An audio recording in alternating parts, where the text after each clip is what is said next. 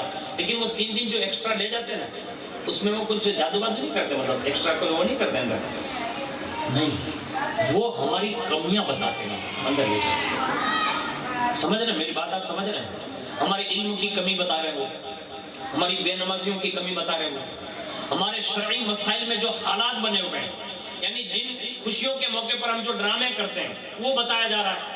ہمارے یہاں محرم میں 12ویں شریف پہ یا اس کے سوا کچھ چیزیں ایسی ہوتی ہیں جو درگاہوں پر ہوتی ہیں, وہ ساری چیزیں وہ لوگوں کو بتاتے ہیں 3 دن لے جا کر, اور پھر اسے گول مول کر کے پھر اسے وہ اپنا وہ گھوٹ اتارنے کی کوشش کرتے ہیں. اپنے آپ کی اصلاح کر لو, اللہ کے لیے سنیت میں ایسے جم کر رہو کہ ساری دنیا ایک طرف ہو جائے نا, کبھی بھی رسول اللہ کا دامن نہ چھوڑنا, غوث پاک کا دامن نہ چھوڑنا, اولیاء کا دامن نہ چھوڑنا, ان شہزادوں اور ان علماء اور مشائخ کا دامن نہ چھوڑنا.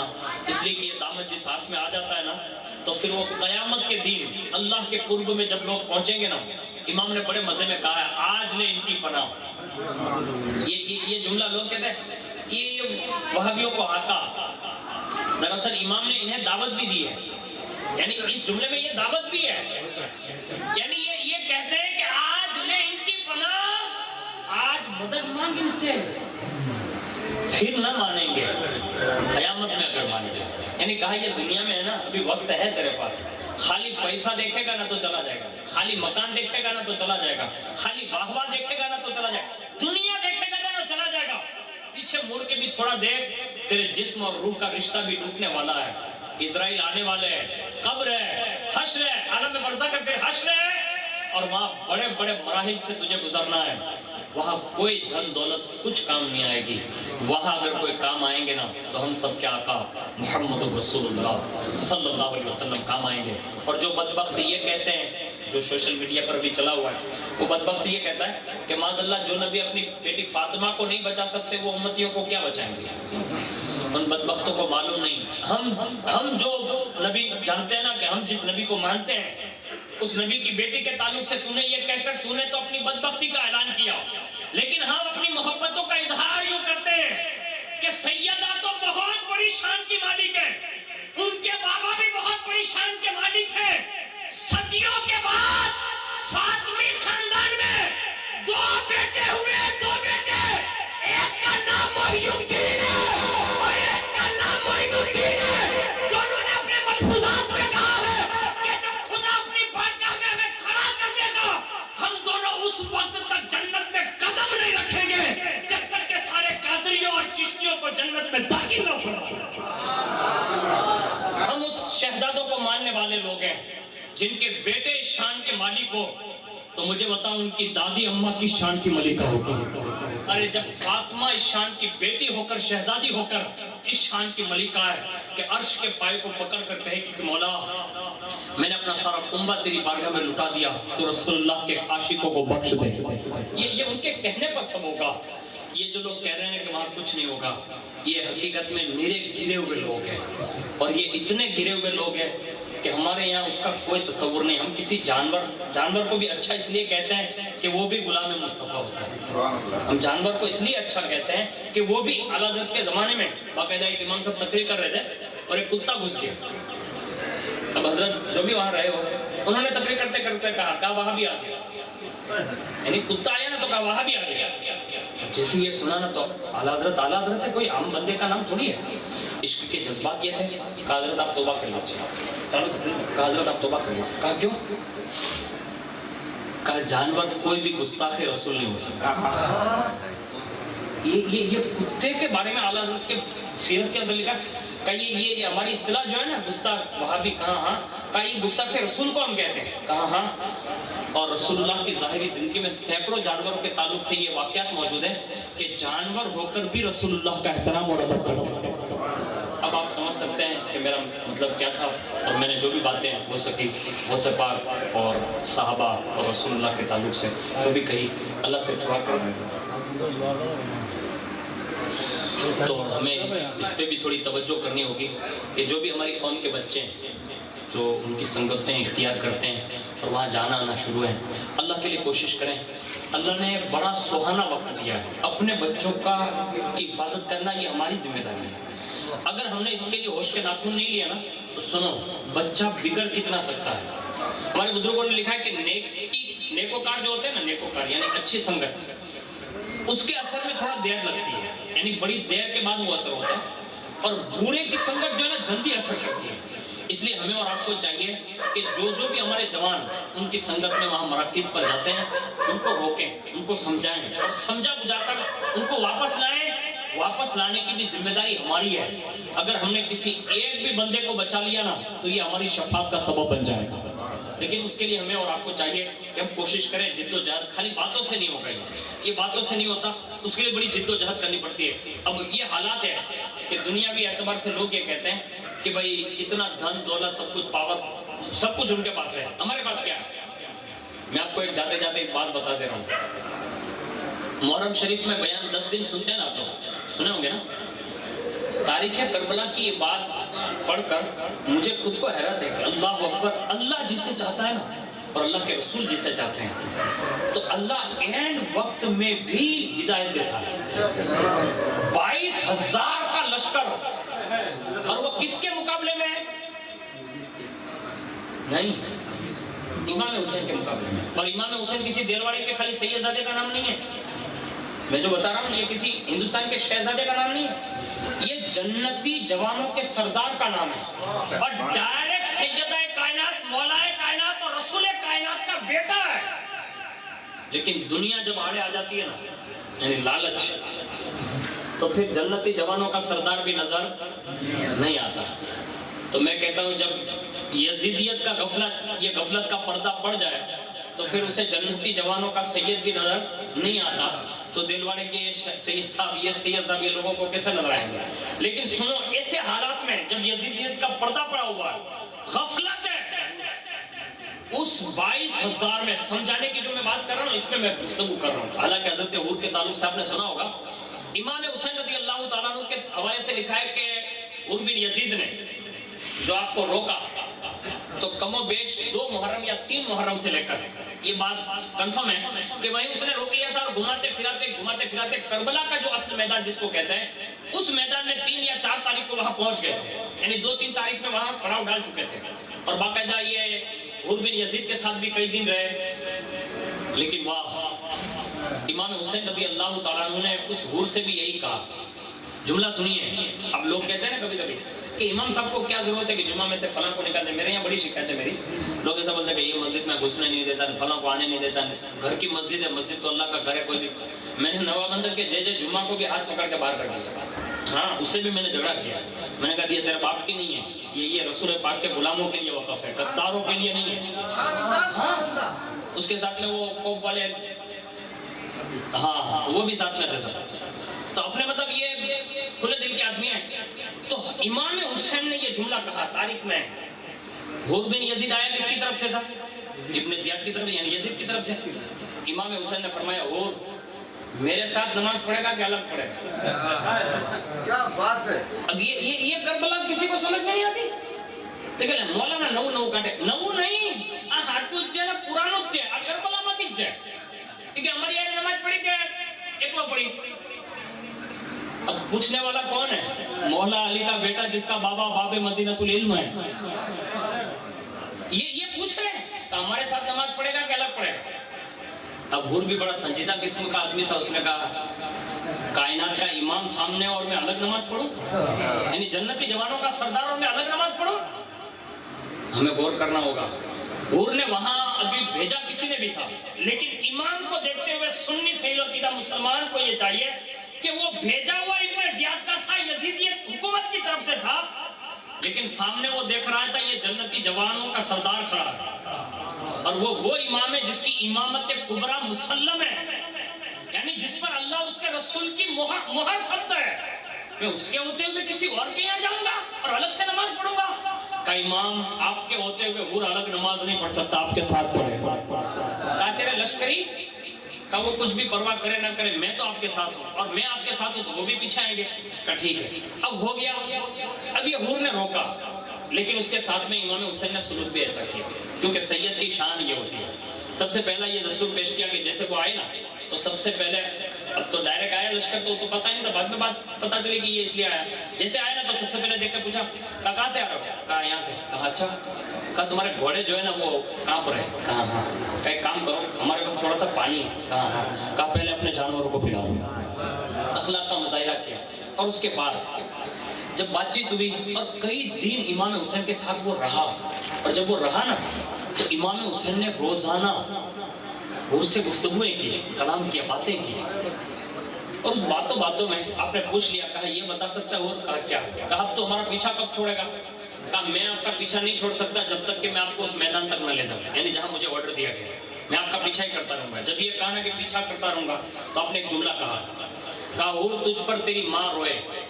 کیا کہا؟ تجھ پر تیری ماں روئے. اب یہ جملہ ایک زمانے میں تکیہ کلام تھا اور یہ بولا بھی جاتا تھا عرف میں. حور نے کہا امام آپ نے جو میرے بارے میں کہا نا یہ میں آپ کو نہیں کہہ سکتا، یعنی میں آپ کے بارے میں نہیں کہہ سکتا. کیوں؟ اس لیے کہ آپ کی ماں بہت شان کی مالکہ ہے، یعنی سیدہ کائنات کا ادب کیا. اب یہ واقعہ یہاں ہو گیا اور امام حسین کو اس نے روکے رکھا. حالات بن گئے اور وہ 22,000 آ گئے، اور 22,000 اینڈ جنگ کے موقع پر ایک تو امام حسین کے پیچھے نماز پڑھی، ایک امام حسین کے اخلاق کا مظاہرہ کیا، تیسرے نمبر پر امام حسین رضی اللہ تعالیٰ عنہ کی والدہ کا ادب کیا. اور امام حسین نے 3 محرم سے اگر آپ گنے کربلا میں تو 7 محرم یہ 10 محرم تک مسلسل امام حسین کی تقریریں 22,000 لوگوں نے سنی. لیکن اس 7 دن کی تقریروں میں اگر سب سے زیادہ کس کے لیے وہ تقریر کام آئی نا تو وہ حور کے لیے کام آئی، اور انہوں نے جہنمیوں کی صفوں سے نکل کر اپنے آپ کو جنتی صفوں میں داخل کر لیا. یہ ہمارے لیے بہت بڑی بات ہے. ہمارے یہاں الحمدللہ مولانا تنویر عالم صاحب، مولانا محمود عالم صاحب، یہاں ہمارے اقبال باپو ہیں. اس کے سوا کافی سادات لوگ جو اہل سنت والجماعت سے تعلق رکھتے ہیں، بڑی شان کے مالک لوگ رہتے ہیں. سب سے جڑے رہو، اپنے ایمان کی بھی حفاظت کرو، دوسروں کی ایمان کی بھی حفاظت کی کوشش کرو. اللہ تعالیٰ سے دعا کرتے ہیں اللہ تعالیٰ مجھے آپ کو سب کو اس پر عمل کی توفیق عطا فرمائیں. ہم علینا الا البلاغ.